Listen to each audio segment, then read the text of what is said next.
Amani katika bwana mpenzi mtazamaji wa Fizi News 24 TV, na ukaribisha kuweza kufuata taarifa ya habari katika lugha tukufu la Kiswahili. Msomaji wako ni mimi Safari Almas. Tuanzie na huko Kinshasa ambako takriban watu 22 wamefariki kufuatia kuzama kwa mtumbwi unaoitwa Jados usiku wa Jumatatu kuamkia Jumanne Aprili 8, 2025 kwenye mto wa Kongo. Ajali hiyo imefanyika katika eneo la Maita, eneo lilopo na umbali wa kilomita 30 kutoka Mbandaka katika mkoa wa Equateur. Idadi hii bado ni ya muda kulingana na vyanzo vya habari kutoka maeneo hayo. Habari hii imethibitishwa na idara ya afya ya mkoa ambayo ilipokea ripoti ya kina katika mtaa wa afya wa Bolenge. Miili 22 isiyo na uhai iliondolewa kutoka kwenye maji ya mto Kongo na wafanyakazi wa huduma za dharura. Utafutaji wa miili mingine unaendelea mahali palipotokea ajali hiyo. Mtumbwi huu uliondoka katika mji wa Mbandaka kwenda kwenye soko la Mobenzeno, zaidi ya kilomita 40 kutoka mji wa Mbandaka. Kusafiri usiku na kupakia kwa kiwango kikubwa ndio chanzo cha kuzama kwa mtumbwi huo, virabainisha vyanzo vya mahali hapo. Hata hivyo, kamishna mkuu wa maji eneo hilo la Equateur bado hajapatikana. Huko Baraka ni kwamba watoto wawili wametishiwa maisha kwa risasi na mtu mwenye kuvalia sare za kijeshi siku ya Jumapili ya tariki 6 mwezi huu tunao katika kata la Kalingaside mjini Baraka, mji ambao unapatikana katika mkoa wa Kivu Kusini, mashariki mwa DRC. Kulingana na baba mzazi wa watoto hao, ameniambia TV yako kuwa mtu huyo aliyokuwa na silaha alifika nyumbani kwake na kuanza kuomba wanae pesa, na walipokosa kutoa pesa hizo ndipo alifyatua risasi kwa kuwatishia kwa malizia maisha. Milio ya risasi ilisika kwenye Kalinga pale kwa sababu ilikuwa ni kwangu. Kulifika askari, ule askari alikuwa ni mzalendo, alikuwa na bunduki moja na magazini 3. Sasa alikuwa anafika na ile silaha pale, akaingia mpaka mnyumba, akashimamia kwa mlango, akakuta watoto huko mule, watoto wangu. Akaanza kubalomba sensa. Watoto wakamwambia hawana franga. Akaambia na ule garso mkubwa mwalikuwa mule, sasa vile mwalikuwa naikalisha watoto wangu ampatie 1000 francs. Akawaambia sina franga. Mko mnanizoea mie, hamunijui. Ndio akakata sefe, akapiga risasi. Risasi ya kwanza akaanta pembeni ya mtoto wangu, risasi ya pili ikakamata chini mbulongo pale. Nikakuya mbio kwa nilikuwa kukutana ule mzalendo alishaenda. Isitoshe tena wenzake wazalendo sasa wasikie habari wakia kumkamata ako mkibanda hapo mbele ile bunduki, wakamnyang'anya bunduki, wakambeba naye wakaenda kumfunga. Ya maana nilikuwa natafuta kusema ni hii, batuambilie wenzetu wazalendo basi anze kutembea na bunduki hovyo kiolela, wala wakitembea na bunduki waangalie mtu mzima watapatia bunduki atembee nayo, hapana kutembea mkibanda hovyo na mabunduki. Ndio mimi nilikuwa na ushaka pombe na nishaka viacha, ndio yangu nilikuwa na ushaka ile nishaka acha. Tukiwa tupa Baraka ni kwamba walimu wanaolipwa na serikali kupitia shirika la Caritas waparikanao ndani ya mji wa Baraka na tarafa ni Fizi wamechukua azimio ya kusitisha kufundisha watoto tangu siku ya 3 ya wiki tunayo hadi pale watakapolipwa mishahara yao ya miezi miwili. Hivyo ni kupitia kikao kikuu cha walimu walichokiendesha siku ya pili ya wiki tunayo kwenye shule la primari yake Atom mjini Baraka. Katika mazungumzo na TV yako, Bwana Trezor Bilali Matie, msemaji wa shirika la watetezi wa haki za walimu, amesema ni kama uonevu kuona Caritas kulipa walimu wa eneo la Uvira na kuacha wafizi Baraka kama anavyoeleza.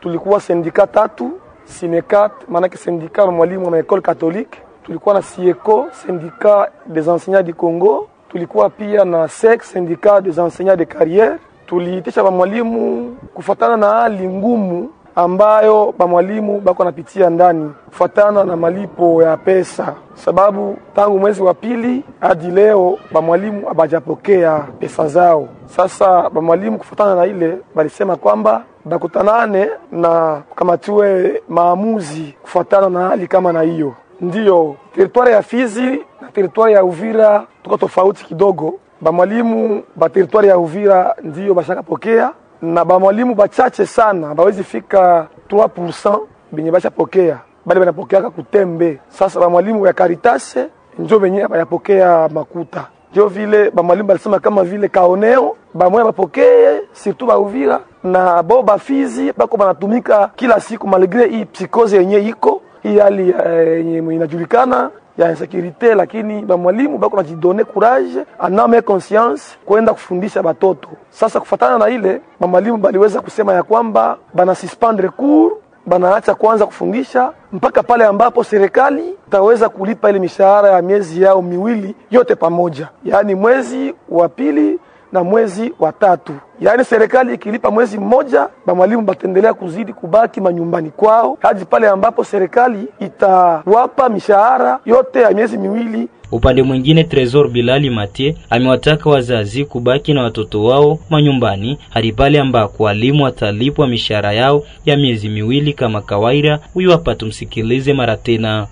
Bale ba representants yetu benye bako kule Uvira njoko ko bureau d'ailleurs ya Caritas bako balinda kuliza kule. Me ukienda Caritas ni mapromesse. Pili ba mwalimu ba mwa balilipiwaka bikoonekana kama no binawezekana kila mwalimu atume nimero yake juu aanze pokea makuta kwake, lakini mpaka leo haijawezekana. Tunakuwa mwezi mwingine ya 3 inaanza enda naishi. Mais jusqu'à là ba mwalimu abapati makuta yao. Kifeke ba mwalimu bana impatiente na wanasema kwa serikali ya kwamba serikali ijipige njia zote ili iweze kulipa makuta yao mbele ya wakati. Bon, sie tunaweza sema sisi tuko bafanya kazi ya serikali. Serikali ndio inatuangaje na tuko tunarevendiquer droits zetu kwa serikali. Donc tunasema serikali itulipe mishahara yetu kuanzia siku ya 3 tariki 9 za mwezi huu wa 4.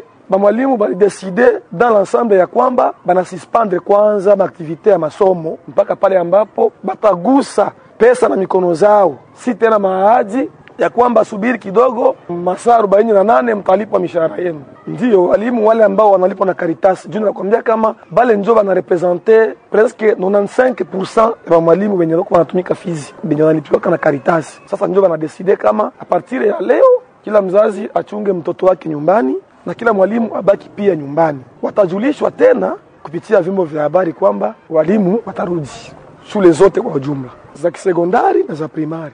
Huko Lusuku ni kwamba raia vijiji vya Lusuku, Mulima na kando ndani ya sekta Tanganyika tarafani Fizi jimboni Kivu ya Kusini wanaomba kwa uongozi wa kijeshi pamoja na ule wa wazalendo kuongeza vikosi kwenye maeneo hayo ili kuimarisha usalama wa raia dhidi ya waasi wa Ngumino. Mwito huo ameutoa katika mazungumzo na TV yako juu ya kukamatwa kwa mateka mwingine tena weekend iliyopita wa kundi la Ngumino na Tigwaneo kwenye milima inayoinukia kijiji cha Lusuku. Duru zetu zaongeza kuwa hali ya kukamatwa kwa Ngumino inapelekea raia kutokuendesha shughuli zao kama kawaida. Mateka mwenye alikamatiwa siku ya posho alikamatiwa na wazalendo, alikuwa anatoka porini kule kwenye wanasambaratika, alikuwa anajielekeza ngambo za Minembwe. Juu kule Minembwe kwenye walitokea njia zinafungwa na wazalendo. Sasa saa yenye alifika kule kujichomokeza mubarabara njia yenye walitokea, ndio akafikiria mikono ya wazalendo.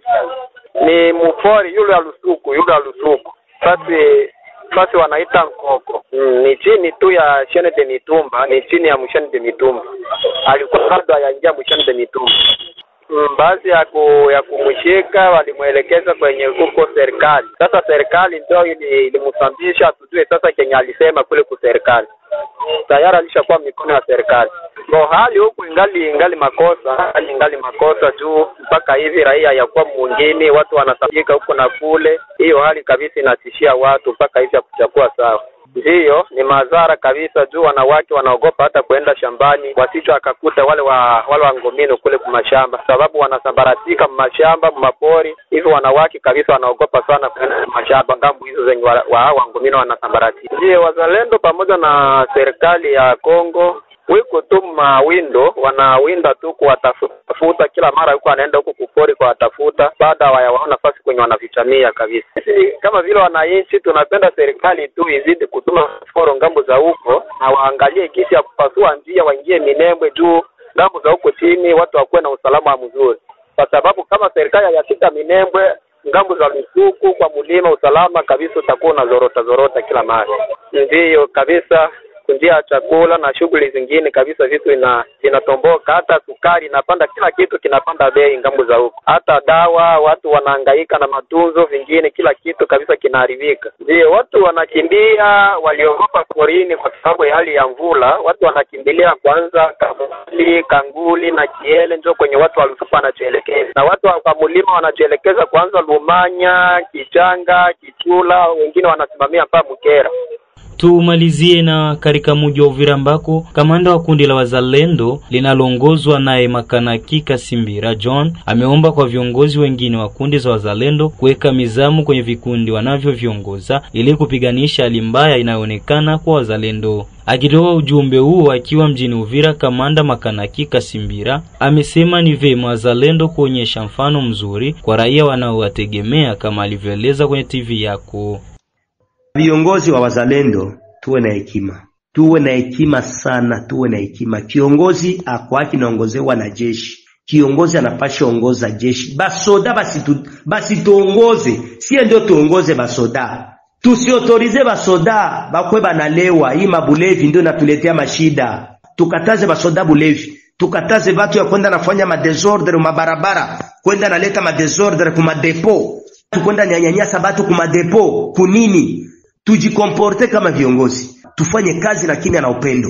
Kama raia leo nashimama, ni juu tulishimama na raia yako na nguvu na inatupenda. Sasa tunataka jivurugia reputation yetu jua nini? Tunataka jaribishia siepeke, tunataka jaribishia mwingine yetu jua nini? Valere yetu wala tujaribishie kazi yetu, tujichafue jua nini? Tuachane na vile viongozi. Tuache mambo ya kupiga masasi ovyo. Tutie basoda chini. Hakuna soda anapiga risasi. Kiongozi ndio anapiga risasi. Juu kiongozi ndio anapanaka ordre, mfanye hivi. Tuachane na vile. Nikose na bapatia. Tuache kuleta mabaya kwenye iko. Tuache tuone Mungu kwa beni atatufanyizia. Tusipiganie mifupa na minofu ingali. Mungu anatutayarishia minofu. Tuachane na vile. Tia basoda chini. Basoda bio na upendo. Basoda bapendane. Kila kiongozi ambie jeshi ache ile madesordre ya masasi. Juu sisi viongozi ndio tunaleta madesordre. Hii ni vitu ya haya hii. Na tupendi mabetize. Batu ya kwenda na nyanyasa batu mu madesordre. Batu ya kwenda deranger batu hapana. Meme muarume mtu anakuzidia miaka ni baba yako. Binaonekana sana ni avantire tuko ndani. Silaha tunapokea, masasi tunapokea. Tuende tupige adui. Tuache bulevi na kupiga masase ovyo. Tutachekelewa meme na kanyengelele, tutachekelewa meme na jiwe na maiti tatucheka. Hatuna haya kweli. Kama tunauana ni faida gani? Si tunazaraulika. Tuachane na vile baba yangu, bandugu yangu, ba grand frère. Simame tufanye kazi. Na sasa kazi zinafika. Mpenzi mtazamaji wa Fizi News 24, hadi hapo ndipo tumefika mwisho wa taarifa habari katika lugha tukufu la Kiswahili. Nilikuwa Safari Alimasi kama msomaji wako. Nitakuomba usikose ku like, kushare na kusubscribe ili wa kwanza kupata taarifa zetu kila wakati. Bye bye.